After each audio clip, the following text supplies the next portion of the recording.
이 미국의 기독교 작가 가운데 이 카일 아이드먼이라고 하는 분이 계십니다. 그분의 여러 책이 한국어로도 번역이 되었는데요. 가장 대중적인 책은 이 팬인가 제자인가 이런 제목의 책입니다. 이 카일 아이드먼의 책 가운데 소개되어 있는 이야기입니다.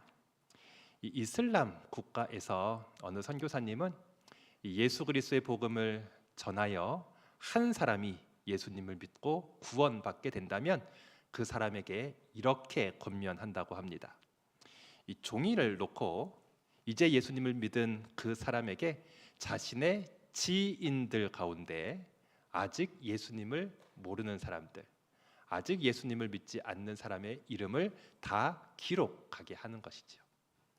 그렇게 자신의 지인들 가운데 하나님을 모르는 예수님을 믿지 않는 사람들의 이름을 다 기록하고 나면 선교사님이 이렇게 한 번 더 권면하는데요. 그 사람들 가운데 내가 예수님을 전했다고, 그 사람에게 내가 복음을 전했다고, 나를 죽일 가능성이 가장 낮은 사람들, 예수님을 전하여 이 해를 당할 가능성이 가장 적은 사람들 10사람의 이름에 동그라미를 치라는 겁니다.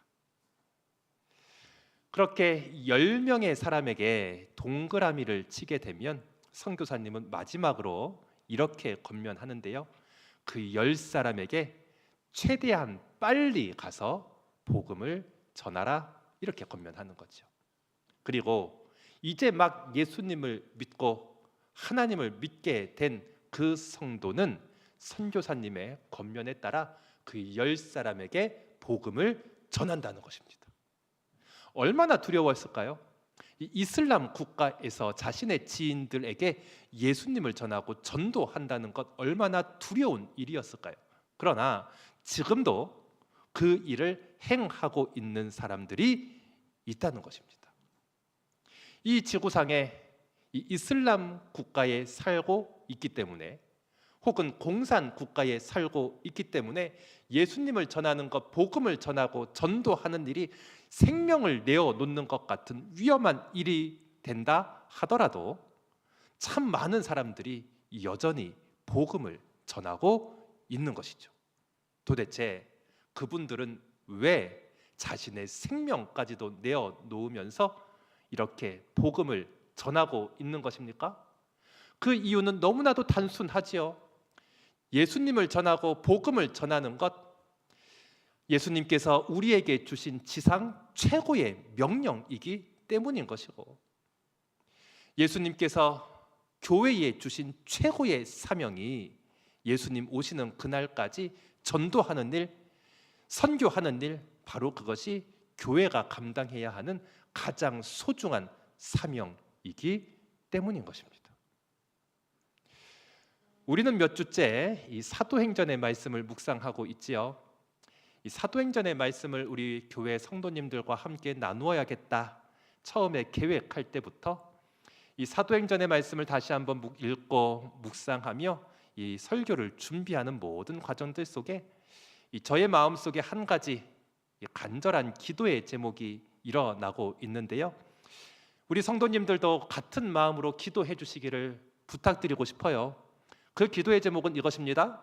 우리 목천교회가 사도행전이 그려주는 그 초대교회의 모습, 이제 50주년을 준비하고 50주년을 넘어 100주년을 향해 힘차게 달려가야 하는 우리 목천교회가 사도행전의 바로 그 교회의 모습을 따라가게 하여 주십시오. 그 기도의 제목인 것이죠. 성도 여러분, 이 세상에 참 유명한 교회도 많고요. 그래서 사람들이 몰려드는 교회도 많이 있습니다. 이 세상에 이 톡톡 튀는 아이디어로 이 시대를 앞서가고 시대를 주도하는 교회도 또 있습니다. 그러나 우리 모든 성도님들이 간절히 원하고 기대하는 소원 한 가지가 있다면, 우리가 사랑하는 이 교회만큼은 사도행전이 묘사해주는 초대교회의 그 모습이요, 이 사도행전의 바로 그 교회의 모습을 이 시대 가운데서도 구현해내는 그런 교회 되는 것, 그것이 우리의 간절한 기대와 소망이 아니겠습니까? 지난주에 살펴본 것처럼 이 사도들을 비롯해서 약 120명의 성도들이 하나님 앞에 간절히 기도하고 있을 때 이 성령 하나님께서 임재하셨죠. 성령께서 임재하시자 모든 성도들이 성령의 충만함을 받았습니다. 성령이 충만해지자 성도들에게 나타난 가장 첫 번째 변화 무엇이었습니까? 그들의 입술에 말이 변했어요. 이 성령의 새로운 언어가 그들의 입술 가운데 터져났습니다. 곧 하나님의 크신 일, 예수 그리스도의 십자가 죽음과 부활, 그 복음을 선포하는 입술이 되었던 거예요. 그렇게 초대교회는 이 복음을 전하는 교회가 되었는데요, 바로 이 대목을 통해서 우리가 한 가지 중요한 교훈을 얻지 않습니까? 사도행전의 바로 그 교회의 모습, 사도행전이 묘사해주는 초대교회의 모습, 아주 중요한 특징 무엇입니까? 복음을 전하는 교회예요. 예수 그리스도를 선포하는 교회예요. 전도하는 교회, 선교하는 교회가 바로 사도행전의 그 교회의 모습인 거예요. 그러므로 우리 목천교회가 사도행전의 그 교회를 따라간다, 우리 교회가 사도행전이 그려주는 초대교회의 모습을 이 시대 가운데 다시금 실천한다, 무슨 뜻이 됩니까? 모든 성도들이 한 마음으로 복음을 전하게 되는 것, 우리 교회가 예수 그리스도의 복음을 전도하고 선교하는 그런 교회가 된다는 의미가 되는 것이죠.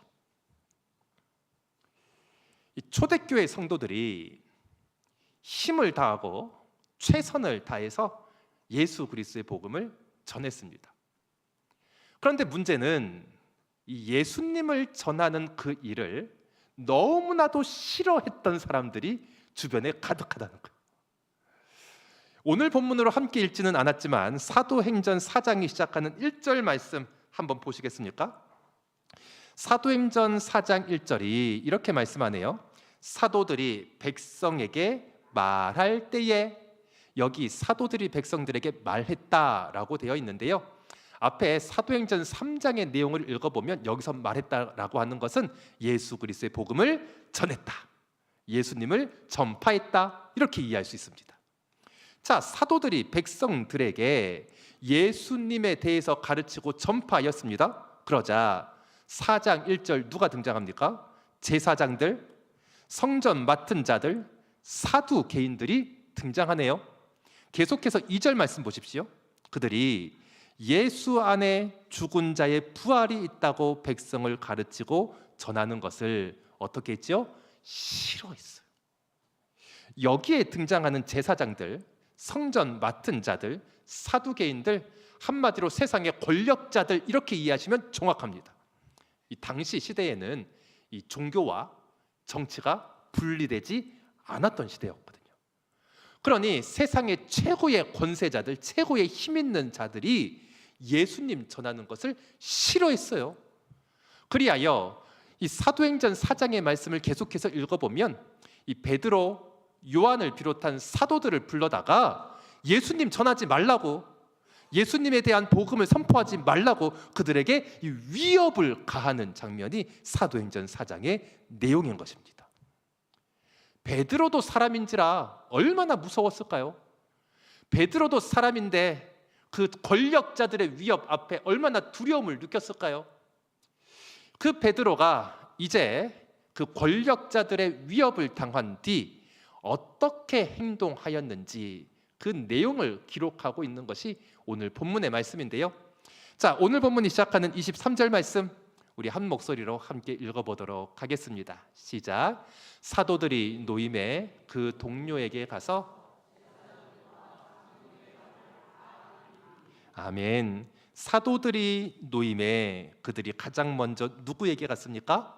동료들에게 갔네요. 여기에 등장하는 동료들, 이 동료들은 이 초대교회 모든 성도들을 의미하는 것은 아닌 것처럼 보입니다. 왜냐하면 사도행전 4장 초반부에 이미 남자만 5,000명이 예수님을 믿게 되었다, 이런 내용이 등장하거든요.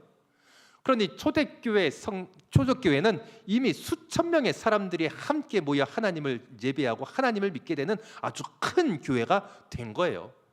자, 베드로와 요한을 비롯한 사도들이 이 권력자들에게 위협을 당했습니다. 그리고 나서 어디로 갑니까? 동료들에게 가요.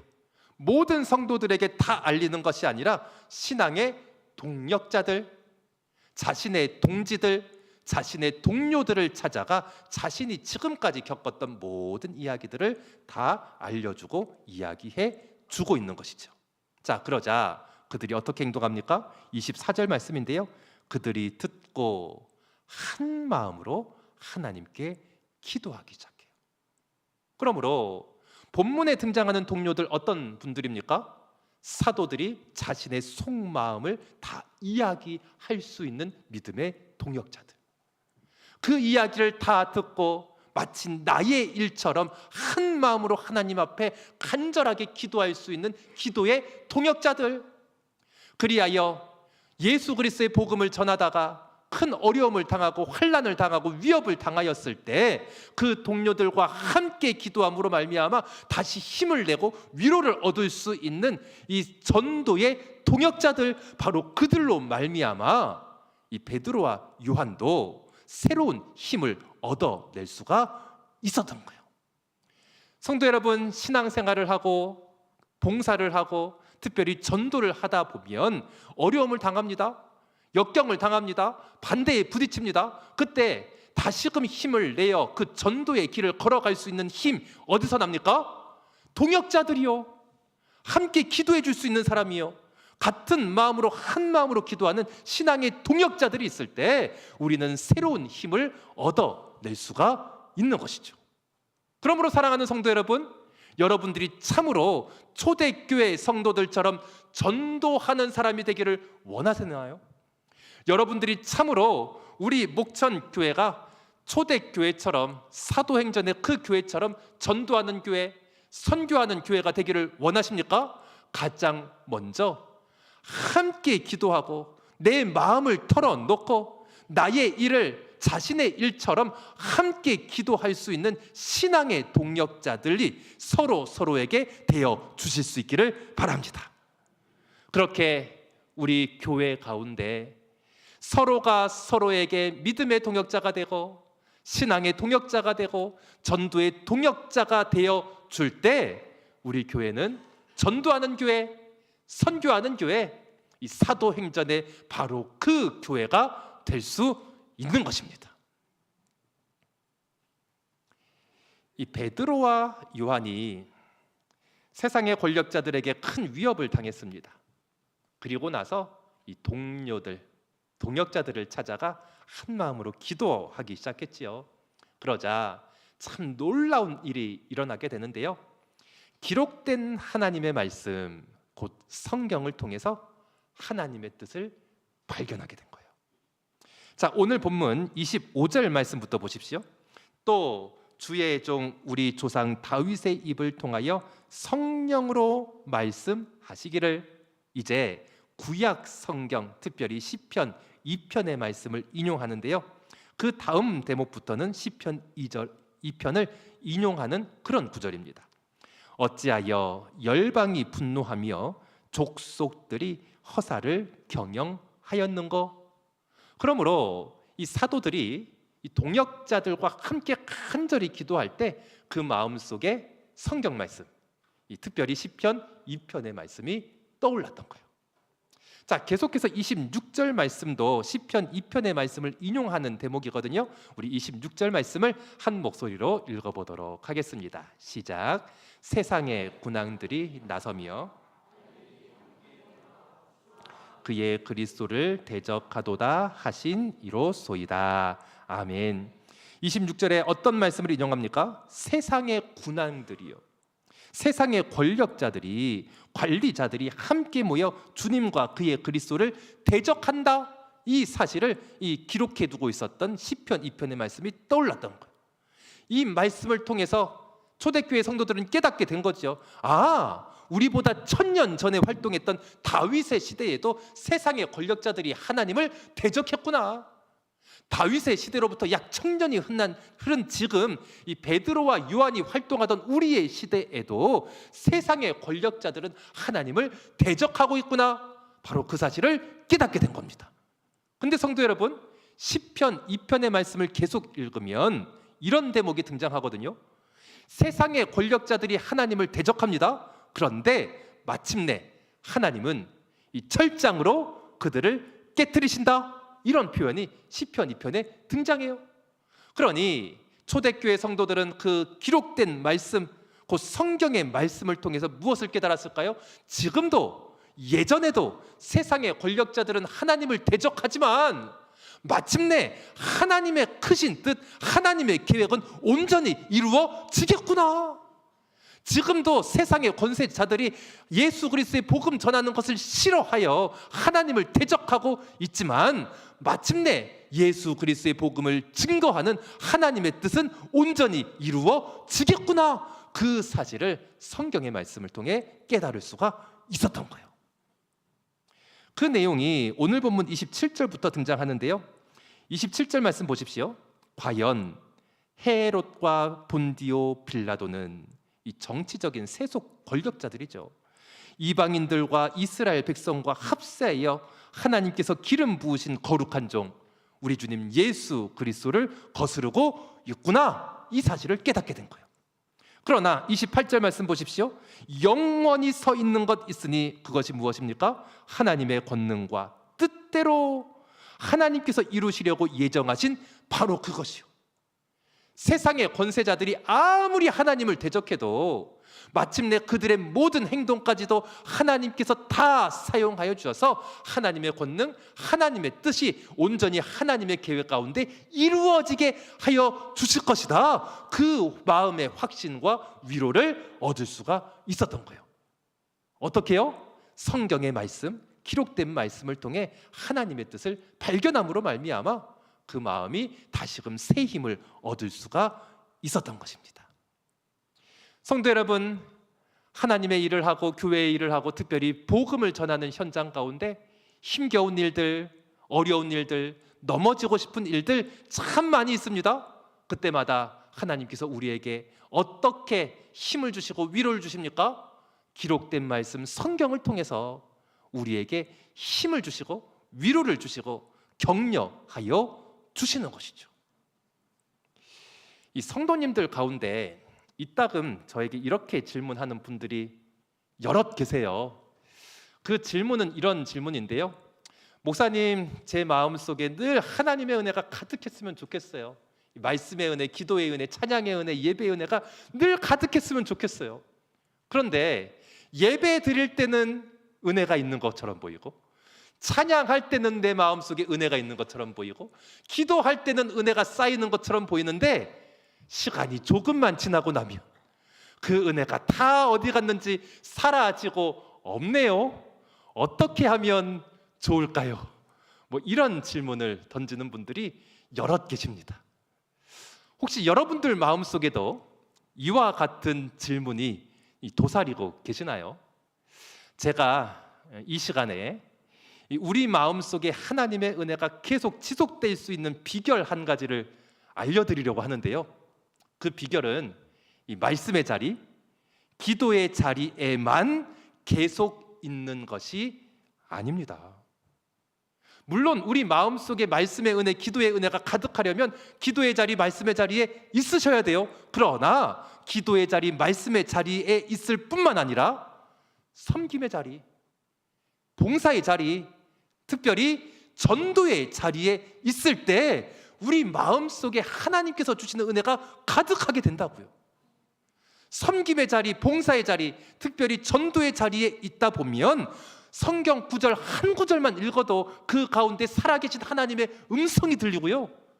내가 예수 그리스도의 복음을 전하기 위한 그 사명의 자리에 있다 보면 한 단어의 말씀만 가지고 하나님 앞에 기도하여도 그 기도 가운데 살아계신 하나님과 교제하는 은혜가 마음속에 가득 넘치게 되는 거예요. 우리가 누군가를 전도하여 우리의 전도를 듣고 한 사람이 예수님을 믿었다고 생각해 보십시오. 여러분, 그 사람에게 얼마나 복된 일입니까? 예수님을 알지 못했고 예수님을 믿지 않았던 사람이 우리의 전도를 듣고 예수님을 믿게 되었으니 이제 하나님의 구원받은 자녀가 되는 놀라운 축복을 누리게 된 것 아닙니까? 근데 여러분, 실제로 전도의 현장에 나가보면 전도해 보신 분들은 다 깨닫게 되는 것이 한 가지 있는데요, 이 전도의 현장에 나가보면 전도의 현장에서 가장 은혜 많이 받는 사람 누굽니까? 전도 한 사람이에요. 전도의 현장을 나아가고 내가 전도를 하다 보면 가장 풍성한 은혜가 나에게 임하게 된다고요. 그러므로 사랑하는 성도 여러분, 우리 목천교회 모든 성도 여러분들은 예수 그리스도의 복음을 힘있게 전하는 전도자가 되시기를 바랍니다. 우리 목천교회는 날마다 전도하는 교회, 선교하는 교회, 초대교회와 같은 사도행전의 바로 그 교회가 되기를 바랍니다.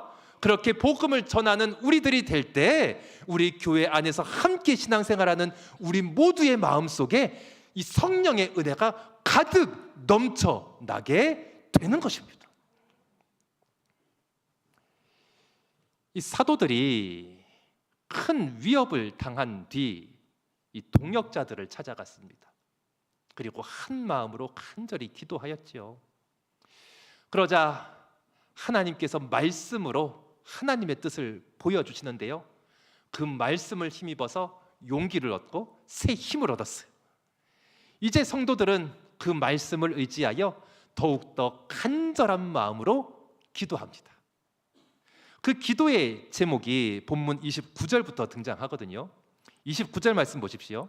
주여, 이제도 그들의 위협함을 굽어 보시옵소서.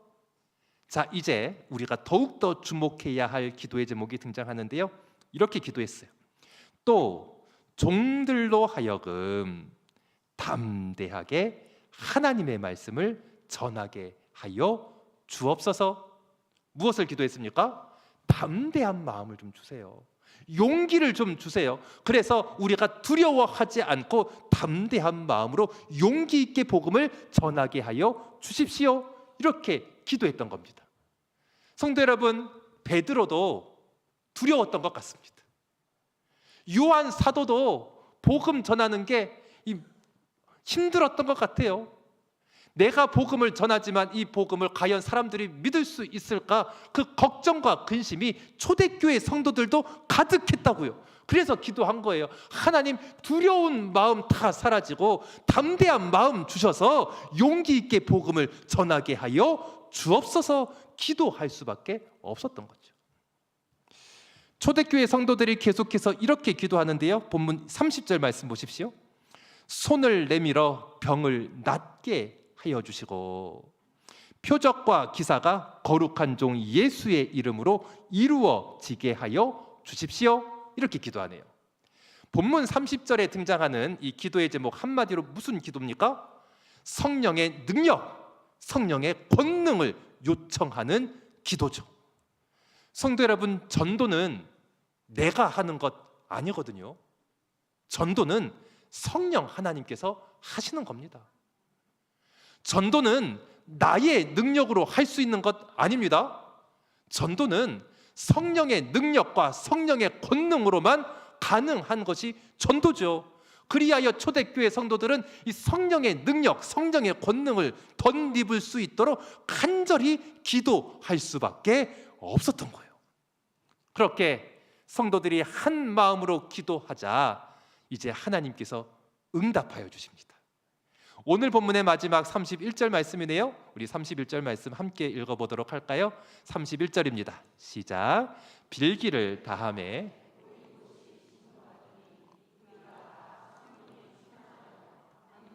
하나님의 말씀을 전하니라. 아멘. 31절입니다. 빌기를 다하매, 그 다음에 무슨 일이 일어났습니까? 모인 곳이 진동하더니 그 자리에 있었던 모든 성도님들이 깨달을 수 있을 정도로 성령 하나님께서 그들에게 한 번 더 임재하신 사건이죠. 31절입니다. 모인 곳이 진동하더니 무리가 다 성령의 충만함을 받았습니다. 모두가 성령으로 충만하여졌습니다. 그 결과가 무엇입니까? 담대히 하나님의 말씀을 전하는 전도자가 되었던 거죠. 이 31절 말씀을 보시면 베드로만 성령의 충만함을 입어 전도했던 것 아닙니다. 요한만 성령의 충만함을 입어 전도했던 것도 아니죠. 사도들만 예수 그리스도의 복음을 담대하게 전했던 것 아니고요. 무리들이, 그 자리에서 함께 기도했던 모든 성도님들이 성령의 충만함을 입어 예수 그리스도의 복음을 힘있게 전하는 사람들이 되었던 거예요.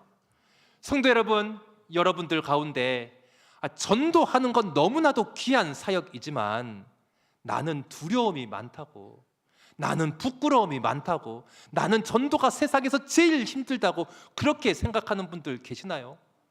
전도하면 너무 좋고, 전도의 현장이 그렇게 은혜롭고, 전도하는 사람에게 하나님께서 하늘의 상급을 풍성하게 주신다는 것, 그거는 알고 있지만 내가 직접 전도하는 것은 너무나도 힘들어하는 분들 계시나요? 사랑하는 성도 여러분, 이 한 가지를 반드시 기억하십시오.